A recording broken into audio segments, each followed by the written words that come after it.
Welcome back. இன்றைக்கி PGTRB physics TNSET physics கிளாஸில் statistical மெக்கானிக்ஸில் Planck's law of black body radiation பார்க்க போகிறோம். பிளாக் பாடி ரேடியேஷன் அப்படின்னா என்ன அப்படிங்கிறத பற்றி பார்ப்போம்.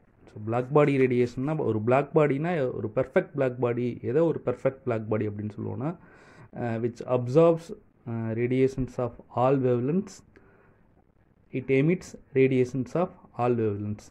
எல்லா வேவ்லென்த்தையும் அப்சார்ப் பண்ணிக்கும், எல்லா வேவ்லென்த்தையும் எமிட் பண்ணுச்சுன்னா அதுதான் ஒரு பெர்ஃபெக்ட் பிளாக் பாடி அப்படின்னு நம்ம ஏற்கனவே படிச்சிருப்போம். Perfect black body is one which absorbs radiations of all wavelengths and emits radiations of all wavelengths. So இங்கே என்ன சொல்கிறோன்னா, ஒரு பிளாக் பாடினா ஒரு பிளாக் பாடியில் ரேடியேஷன் வந்து எதை பொறுத்து இருக்குது அப்படிங்கிறத பற்றி சொல்கிறோம். Black body radiation is characteristics of the temperature of the body. A black body radiation is characteristics of temperature of the body. Radiations emitted by a black body எதை பொறுத்து இருக்குன்னா temperature of the bodyயை பொறுத்து தான் இருக்குது.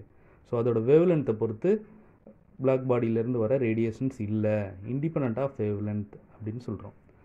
Black body radiation is characteristics of the temperature of the body, hotness of the body.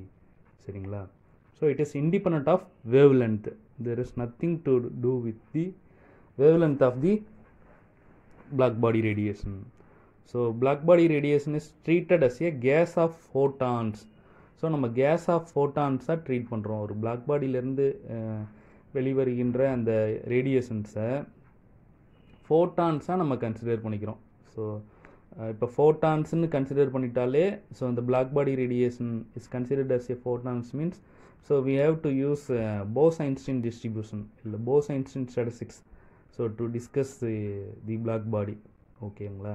So Bose-Einstein distribution தான் நம்ம use பண்ணுவோம் இந்த பிளாக் பாடி ரேடியேஷன்லேருந்து இந்த எனர்ஜி எவ்வளோ எமிட் ஆகிருக்கு அப்படிங்கிறத பற்றி படிக்கிறதுக்கு.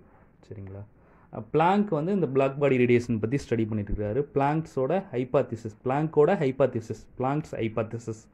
பிளாங்க்ஸ் ஹைபோதேசிஸ் என்ன சொல்கிறாங்கன்னா, ஹைபோதேசிஸ்னால் ஒரு கற்பித கொள்கை, பிளாங்கின் கற்பித கொள்கை. இவர் என்ன சொல்கிறாருன்னா, ஒரு black body radiation chamber is filled with radiations plus simple harmonic oscillators of molecular dimensions. Molecular டைமென்ஷன்ஸில் இருக்கிற ஒரு சிம்பிள் ஹார்மோனிக் ஆசிலேட்டர்ஸ், நிறைய சிம்பிள் ஹார்மோனிக் ஆசிலேட்டர்ஸ் அப்படிங்கிற மாதிரி சொல்கிறார். Black body radiation chamber is not only filled with radiations மட்டும் கிடையாது. In addition to radiations, all black body chambers, radiation chambers are filled with simple harmonic oscillators of molecular dimensions. ஒரு black பாடியிலேருந்து emit ஆகிற radiation means it will not be having only radiation, it will be having some molecules which are in simple harmonic motion. சரிங்களா? ஓகேயா? Black body radiation chamber is filled with radiations. In addition to radiations, they will be having simple harmonic oscillators of molecular dimensions. So இந்த Planck's hypothesis use பண்ணி தான் நம்ம என்ன பண்ண போகிறோம்னா, so ஃபோட்டான்ஸாக கன்சிடர் பண்ணியிருக்கிறார். பிளாக் பாடியிலிருந்து வர radiations are treated as a gas of photons. So we are going to use Bose-Einstein distribution since we are considering radiation as ஃபோட்டான்ஸாக கன்சிடர் பண்ணதுனால நம்ம Bose-Einstein டிஸ்ட்ரிபியூஷன் யூஸ் பண்ணி எனர்ஜி டென்சிட்டி என்ன அப்படிங்கிறத பற்றி படிக்க போகிறோம். சரிங்களா?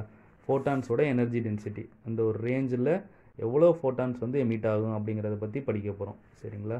அதுக்கு முன்னாடி ஃபோட்டான்ஸ்னால் என்னங்கிறத பற்றி கொஞ்சம் லைட்டாக சொல்லிடுறோம். நம்ம ஃபோட்டான்ஸ்னால் மாஸ் ஜீரோ, இட் மீன்ஸ் அந்த வருது பாருங்கள், மாஸ் ஜீரோ. சரிங்களா? M0. So photons by means of photons. சரிங்களா? எனர்ஜி எக்ஸ்சேஞ்ச் வந்து ரேடியேஷனுக்கும் மேட்டருக்கும் பை மீன்ஸ் ஆஃப் ஃபோட்டான்ஸ் நடக்குது அப்படிங்கிற மாதிரி இங்கே சொல்லியிருக்கோம். பிளாங்க் அப்படி தான் சொல்லியிருக்காரு. Energy exchange between radiation and matter எப்படி நடக்குதுன்னா டிஸ்க்ரீட்டாக நடக்குதா? எப்படி நடக்குது? டிஸ்க்ரீட்டாக தான் நடக்குது. So exchange of energy between matter and radiation does not take place continuously. Energy exchange between matter and radiation வந்து கண்டினியூஸாக நடக்கலை. எப்படி நடக்குதுன்னா டிஸ்கண்டினியூஸாகவும் டிஸ்க்ரீட்டாகவும் நடக்குது. எனர்ஜி எக்ஸ்சேஞ்ச் மேட்டருக்கும் ரேடியேஷனுக்கு இடையில் கண்டினியூஸாக நடக்கலை, டிஸ்கண்டினியூஸாக டிஸ்க்ரீட்டாக ஒரு integral multiple of small unit of energy. அந்த ஸ்மால் யூனிட் ஆஃப் எனர்ஜி தான் என்னென்னு சொல்கிறோன்னா ஃபோட்டான் அல்லது குவாண்டம் அப்படின்னு சொல்கிறோம். சரிங்களா? ஓகேவா? இப்போ பிளாங்க் என்ன சொல்லியிருக்காருன்னா ரேடியேஷனை கேஸ் ஆஃப் ஃபோட்டான்ஸை கன்சிடர் பண்ணியிருக்கோங்கன்னு சொல்லியிருக்கிறாரு. ஸோ ஃபோட்டான்னா மாஸ் 0, வெலாசிட்டி வந்து velocity of light, spin IH கிராஸ்ன்னு சொல்லியிருக்கோம். ஸ்பின் வந்து இன்டெக்ரல் மல்டிபிளாக இருக்குது. பியோட வேல்யூ ஃபோட்டானோட momentum P = H cross omega by C. ஃபோட்டானோட எனர்ஜி வந்து E = H cross omega அப்படின்லாம் சொல்லியிருக்காரு. 0 மாஸ் உடைய இன்டிஸ்டிங்யூசபிள் பார்ட்டிகிள் தான் என்னென்னா ஃபோட்டான் அப்படின்னு சொல்லி பிளாங்க் வந்து சொல்லியிருக்கிறாரு. சரிங்களா? அடுத்தது எனர்ஜி டென்சிட்டி ஆஃப் ஃபோட்டான்ஸ் நம்ம இப்போ கண்டுபிடிக்கிறோம். சரிங்களா? எனர்ஜி டென்சிட்டி ஆஃப் ஃபோட்டான்ஸ் கண்டுபிடிக்கிறதுக்கு நம்ம போஸ்-ஐன்ஸ்டீன் டிஸ்ட்ரிபியூஷன் ஃபங்க்ஷன் அதை யூஸ் பண்ணுறோம். சரிங்களா? NI = GI/e power alpha plus beta EI - 1ன்னு ஒரு ஃபார்முலா படிச்சிருக்கிறோம் இல்லையா? போன வீடியோவில் கூட சொல்லியிருக்கிறோம். ஸோ அந்த ஃபார்முலா யூஸ் பண்ணி தான் நம்ம வந்து இப்போ வந்து energy density of photons, Planck's law of black body radiation கண்டுபிடிக்க போகிறோம். ஸோ இது ஃபோட்டான்ஸ் வந்து principle of conservation of numbers அப்படின்னு ஒன்று சொல்லுவோம். அதை ஒபே பண்ணாது. ஸோ முன்னாடி எத்தனை ஃபோட்டான் இருந்ததோ அத்தனை ஃபோட்டானும் திரும்ப ரீட்டைன் ஆகாது. So photon maybe absorbed or it can be reemitted அப்படிங்கிற மாதிரி. It can lose some energy or it can gain some energy. இது எனர்ஜியை கெயின் பண்ணிக்கவும் செய்யலாம், இல்லை எனர்ஜியை லாஸ் பண்ணவும் செய்யலாம். சரிங்களா? ஸோ இப்போ எத்தனை ஃபோட்டான்ஸ் இருக்குது அந்த எனர்ஜி ரேஞ்சில் அப்படிங்கிறத பற்றி பார்த்துருவோம். சரி, அதெல்லாம் நம்ம இங்கே ஸ்கிப் பண்ணிட்டோம். எத்தனை ஃபோட்டான்ஸ் இருக்குங்கிறத பற்றி சொல்லியிருப்பாங்க. அத்தனை ஃபோட்டான்ஸ் இருக்கும். அப்புறம் இந்த டென்சிட்டி ஆஃப் ஸ்டேட்ஸு அந்த ஃபார்முலாலாம் யூஸ் பண்ணி N of omega d omega அப்படின்னு சொல்லிட்டு நம்ம டென்சிட்டி ஆஃப் ஸ்டேட்ஸ்னு SSPயில் ஒரு டாபிக் படிப்போம். ஸோ அந்த N of omega d omega வச்சுட்டு அதுக்கப்புறம் என்ன பண்ணுறோன்னா நம்ம rho of omega d omega கண்டுபிடிச்சிடுறோம். சரிங்களா? Rho of omega d omega என்ன கண்டுபிடிச்சிருக்கோன்னா அந்த எக்ஸ்பிரஷன், அந்த கடைசி எக்ஸ்பிரஷன் நம்ம படிச்சிக்க வேண்டிய எக்ஸ்பிரஷன் மட்டும் இங்கே கொடுத்துருக்குறோம்.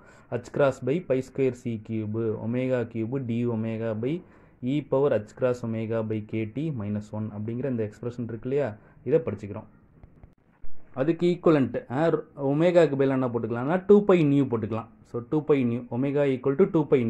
ஒமேகாவுக்கு பதிலாக 2π போட்டு சப்ஸ்டியூட் பண்ணோன்னா rho of nu d nu = என்ன ஆயிரும்னா 8πh³ d by c³ into e power h by kt - 1 அப்படின்னு ஆயிரும்.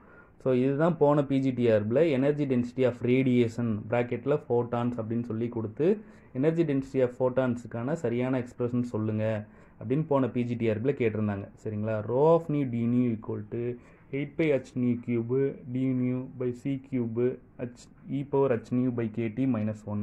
ஸோ இந்த expression படிச்சுக்கிறோம்.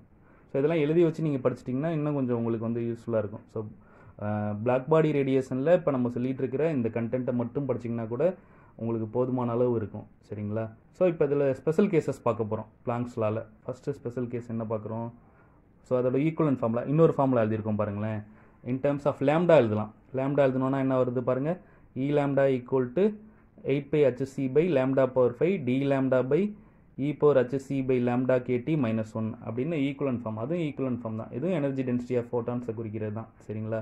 So C = nu lambda. So நியூக்கு பதிலாக c/λ போட்டிருக்கிறாங்க. போட்டோன்னா ஸோ நமக்கு இந்த ஃபார்முலா கிடைக்குது. சரிங்களா? E lambda = 8πhc/λ⁵ into d lambda by e power hc by lambda kt - 1 அப்படிங்கிறத படிச்சுக்கிறீங்க. ஸோ இதான் என்ன சொல்கிறோன்னா Planck's law of black body radiation, distribution of energy density as a function of frequency பார்த்தோம், as a function of angular frequency பார்த்துருக்கோம். Electromagnetic radiation thermal ஈக்லிபிரியத்தில் இருக்கிறப்ப distribution of energy அதை பார்த்துருக்குறோம். சரிங்களா? ஒரு எலக்ட்ரோமேட்டிக் ரேடியேஷன் தெர்மல் ஈக்லிபிரியத்தில் இருக்கிறப்ப எனர்ஜி டிஸ்ட்ரிபியூஷன் படிக்கிறது தான் என்னென்னா பிளாங்க்ஸ் லா. சரிங்களா? ஸோ இதில் ஸ்பெஷல் கேசஸ் இப்போ பார்க்குறோம். ஸ்பெஷல் கேசஸ் என்ன சொல்கிறோன்னா 2 கேஸ் சொல்கிறோம். ஒன்று வந்து லோ ஃப்ரீக்வன்சிஸில் இந்த பிளாங்க்ஸ்லாம் எப்படி பிஹேவ் பண்ணுது, இல்லாட்டி ஹை வேவ்லென்ஸில் இந்த பிளாங்க்ஸ்லாம் எப்படி பிஹேவ் பண்ணுது அப்படிங்கிறது கொடுத்துருக்குறாங்க. இது எல்லாமே ஸ்கிப் பண்ணிவிட்டு நம்ம அந்த எக்ஸ்பிரஷன் மட்டும் எழுதியிருக்கிறோம். ஸோ இது என்ன ஆயிடுதுன்னா லோ ஃப்ரீக்வன்சிஸில் ரேலி ஜீன்ஸ் லாவாக மாறிடுது. E lambda = 8πkt/λ⁴ into d lambda அப்படின்னு எழுதிக்கிறதா என்னென்னா ரேலி ஜீன்ஸ்லா. ஸோ இதில் எது வந்து ரேலி ஜீன்ஸ்லா இல்லை லோ ஃப்ரீக்வன்சிஸில் என்ன லாவாக மாறிடும் பிளாங்க்ஸ் லா அப்படின்லாம் கூட கொஸ்டின்ஸ் கேட்கலாம். சரிங்களா? E lambda = 8πkt/λ⁴ d lambda Rayleigh Jeans law. So high வேவ்லென்த்னா வேவ்லென்த் ஹைனா என்ன ரீஜனில் இருக்கிறதுக்கு வாய்ப்பு இருக்குது? விப்ஜிஆரில் ரெட் ரீஜன். ஸோ இன்ஃப்ராரெட் ரீஜனில் இந்த ரேலி ஜீன்ஸில் ஹோல்டு பண்ணுது அப்படிங்கிற மாதிரி சொல்லிக்கலாம். அடுத்தது ஹை ஃப்ரீக்வன்சிஸ்னால் லோ வேவ்லென்ஸில் பிளாங்க்ஸ்லாம் எப்படி ரெடியூஸ் ஆயிடுது? லோ வேவ்லென்ஸில் பிளாங்க்ஸ்லாம் என்ன லாவாக ரெடியூஸ் ஆயிடுதுன்னா E lambda equal to 8πhc/λ/5 into d lambda by e power hc/λ kt அப்படிங்கிற இந்த லாவ் ஆயிடுது. சரிங்களா? நம்ம E lambda equal to 8πhc/λ/5 d lambda by e power hc/λ kt -1ன்னு போட்டு எழுதிருந்தோம் இல்லையா? பிளாங்க்ஸ் லாக்கு ஒரு எக்ஸ்பிரஷன், அந்த -1 மட்டும் கட் பண்ணிட்டா போதும். சரிங்களா? இது என்ன லானா? இதுக்கு பேர் வெயின்ஸ் டிஸ்பிளேஸ்மெண்ட் லா. இங்கே நம்ம எழுதாமல் விட்டுட்டோம். இது என்ன லானா? வெயின்ஸ் டிஸ்பிளேஸ்மெண்ட் லா அப்படிங்கிறத நீங்கள் படிச்சுக்கோங்க. சரிங்களா? E lambda equal to 8πhc/λ/5 d lambda by e power hc/λ kt. அவ்வளோதான் படிச்சுக்கணும். இதோட எக்ஸ்பிரஷன்ஸ்லாம் நம்ம டெரைவ் பண்ணிட்டு இருக்கிறதுக்கு நமக்கு தேவையில்லாதது. சரிங்களா? ஹை ஃப்ரீக்வன்சிஸ் லோ வேவ்லென்ஸில் பிளாங்க்ஸ் லா வந்து என்ன லாவாக ரெடியூஸ் ஆகுது? வெயின்ஸ் டிஸ்பிளேஸ்மெண்ட் லாவாக ரெடியூஸ் ஆகுது அப்படிங்கிறத நம்ம படிச்சுக்கிறோம். ஸோ டெம்பரேச்சர் இன்க்ரீஸ் ஆச்சுன்னா எனர்ஜி டிஸ்ட்ரிபியூஷன் எங்கே ஷிஃப்ட் ஆகுதுன்னா ஹை ஃப்ரீக்வன்சிஸ்க்கு ஷிஃப்ட் ஆகுது அப்படிங்கிறது தான் இந்த வெயின்ஸ் டிஸ்பிளேஸ்மெண்ட் லாவில் சொல்கிறாங்க. As the temperature of a black body is increased, black பாடியோட டெம்பரேச்சரை இன்க்ரீஸ் பண்ணோம்னா energy distribution, maximum of energy distribution எந்த ரீஜனுக்கு ஷிஃப்ட் ஆகுதுன்னா ஹையர் ஃப்ரீக்வன்சி ரீஜனுக்கு ஷிஃப்ட் ஆகுது. ஸோ இது லோ வேவ்லென்த்துங்கிறனால என்ன? அல்ட்ரா வயலட் ரீஜன் அப்படிங்கிற மாதிரி நம்ம இதை ஞாபகம் வச்சுக்கலாம். சரிங்களா? ஓகேவா? ஸோ 2 கேசஸ் பார்த்துக்கிறோம். அடுத்தது 3வது கேஸ் என்ன சொல்கிறாங்கன்னா ஆல் வேவ்லென்ஸ், எல்லா வேவ்லென்ஸ்லையும் இந்த பிளாங்க்ஸ் லா பற்றி சொல்கிறதுக்கு எல்லா வேவ்லென்த்லையும் சொல்லணும்னா லோ வேவ்லென்த்து, ஹை வேவ்லென்த்து அப்படின்லாம் பார்த்தோம். சரிங்களா? லெசர் வேவ்லென்த், ஹையர் வேவ்லென்த்ஸ்லாம் பார்த்தோம். இப்போ ஆல் வேவ்லென்ஸில் என்ன லாவாக ஆகிடுது? ஸோ டோட்டல் ஆல் வேவ்லென்ஸில் என்னென்னா total energy radiated by a black body அப்படின்னு சொல்கிறோம். So total energy radiated by a black body என்ன இருக்குன்னா E ஈக்குவல் டு இந்த எக்ஸ்பிரஷன் எல்லாமே நம்ம ஃபைனல் எக்ஸ்பிரஷன் மட்டும்தான் எழுதியிருக்கிறோம், ரொம்ப ஒரி பண்ணிக்காதீங்க. E equal to π² k/4/60c² h^3 t/4 அப்படின்னு வருது. ஸோ இந்த டேர்ம் வந்து இந்த π² k/4/60c² h^3 அப்படிங்கிற டேர்ம் வந்து ஒரு கான்ஸ்டன்ட். ஸோ அந்த கான்ஸ்டன்ட் தான் என்ன சொல்கிறோன்னா ஸ்டீஃபன்ஸ் கான்ஸ்டன்ட் அப்படின்னு சொல்கிறோம். E equal to Stephen's constant into t/4 அப்படின்னு எழுதிக்கிறோம். E equal to sigma t/4 அப்படின்னு எழுதிக்கலாம். சரிங்களா? E ப்ரொபோஷனல் டு t/4 அப்படின்னு ஸ்டீஃபன்ஸ் லா படிச்சிருப்போம். Energy radiated by a black body is directly proportional to t/4. E proportional to t/4. Energy per second per unit area emitted by a radiated by a black body is proportional to t/4, temperature power 4. So சிக்மாவோட unit கூட கண்டுபிடிக்கலாம். சிக்மா Stefan's கான்ஸ்டன்ட்டோட unit என்ன வரும்? Watt metre power -2 kelvin power -4. So நம்ம வீடியோஸ்லாம் கண்டினியூஸாக நீங்கள் பாருங்கள். ஸோ நம்ம பண்ணிகிட்ருக்குது ஒரு சின்ன முயற்சி தான். நீங்கள் நல்லா கோஆப்ரேட் பண்ணிகிட்ருக்கீங்க, நிறையா வியூவர்ஸ் நிறைய பேர் பார்த்துட்ருக்கீங்க, நிறைய பேர் சப்ஸ்கிரைப் பண்ணிகிட்ருக்கீங்க. நல்லா படிங்க. All the best. தேங்க்யூ.